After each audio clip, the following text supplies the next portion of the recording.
In today's video, we are going to do a recap of all of the components that you will typically find in an RC crawler. As you can see in front of me, I have a radio control crawler. This is the Element Enduro Sendero, one of the original platforms. Even got the body right here. Looky there, looky there. If you have been following along over the past month or so, we have been doing a series on electronic components, and this is essentially the culmination of these electronic components. They are all together, they are all installed into the rig, and for this particular setup, I'll just talk about how they mesh together.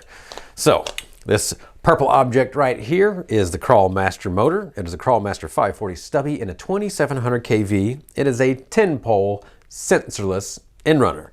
Being sensorless, it is compatible with practically any ESC. It was specifically built to be used with our own Crawlmaster ESCs. Hey, we got the names together. They're even the same color. It's like a combo. Although it may be a while before we can actually sell combos. Ooh. All right, moving on. The ESC. Our ESC connects to our motor. As you can see, being sensorless, we only have the 3 wires. Since it is sensorless brushless, if our system worked in the wrong direction, we could just switch 2 wires, and I'll show you that here in a minute.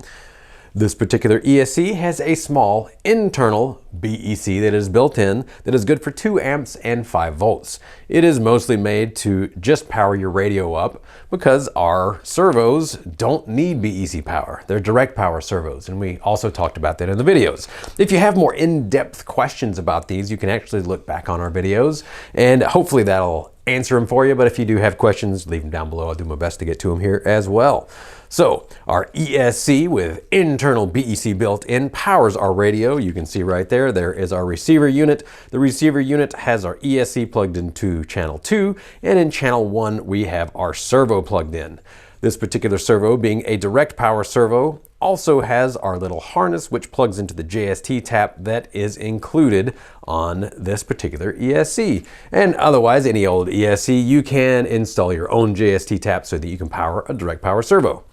If this was a high-powered servo that was running on 7.2 or 8.4 volts or something like that, you would want to install an external BEC, such as the Castle BEC that is good for 10 amps. Any sort of high-powered HV servo setup, you really do want that external BEC, unless you're running a huge, a Mamba X or something that has that 8 amp internal BEC. That's one of the few exceptions to the rule, but otherwise, most of my setups don't have external BECs anymore because my ESCs have them included, just enough for the radio. Our battery, located right here, plugs into our ESC. That powers the system up. There's no on-off switch on my systems, so you plug it in, it powers up. Well, right now it says there's no radio signal because I didn't turn my radio on.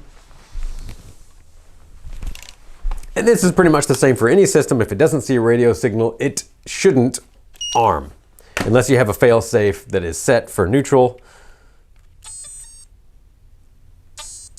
There we go, it arms. Now, servo installed in front. The servo is what gives our steering power.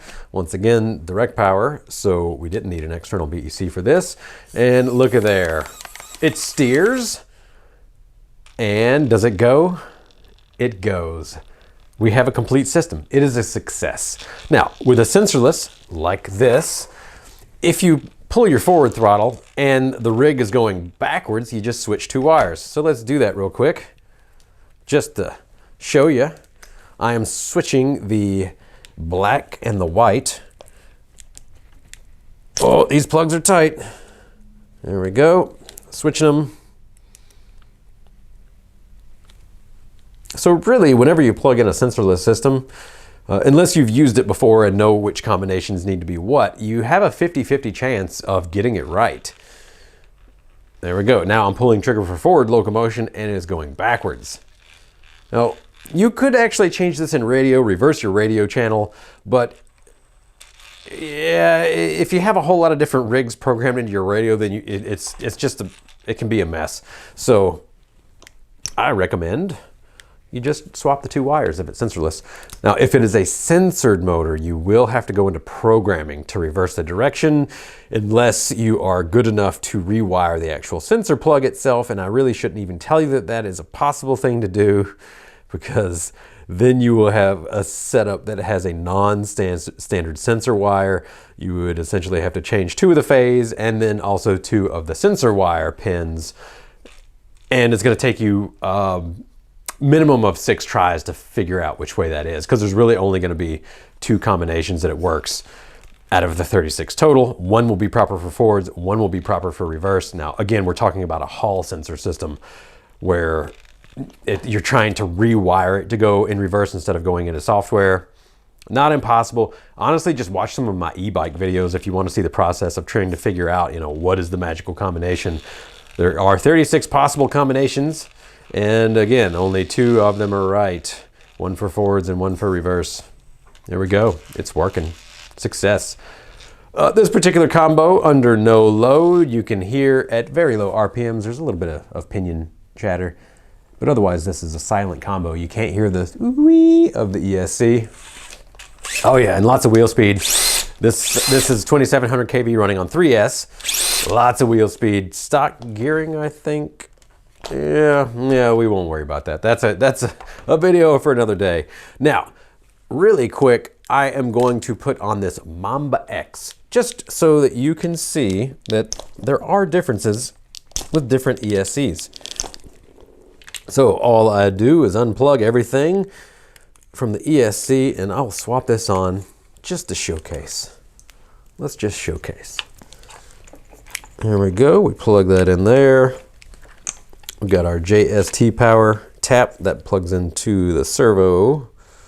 There we go. Make sure we get the orientation properly. Then we have motor wires. These plug right into the ESC. Boop, boop, boop. And now we have that 50-50 chance. I'm going to plug this in.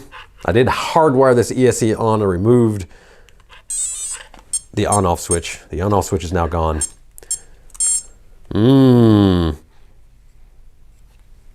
Well, we're getting flashing green, which means that I need to adjust my neutral trim.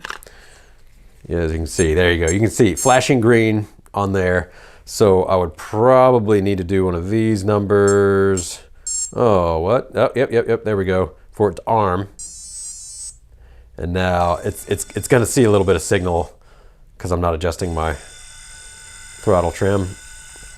But being a Castle system, it's going to have the Castle noise. And mind you, this motor is actually pretty quiet with a Castle, but you can still hear it, I'm sure, on the video. With a Revolver, this particular ESC would be very loud. But same amount of wheel speed. Pretty good low speed control. And there you go. This one is going in reverse, so again, we would need to switch 2 wires because it's a sensorless setup if we wanted the proper direction. But I'm not gonna run that right now. So we'll take this off and call it good. Boop, and a boop. So there you go. A complete system on an RC crawler. I hope this answers any questions that you didn't even know that you had. If you do have more questions, leave your comments down below. I'll do my best to get to them.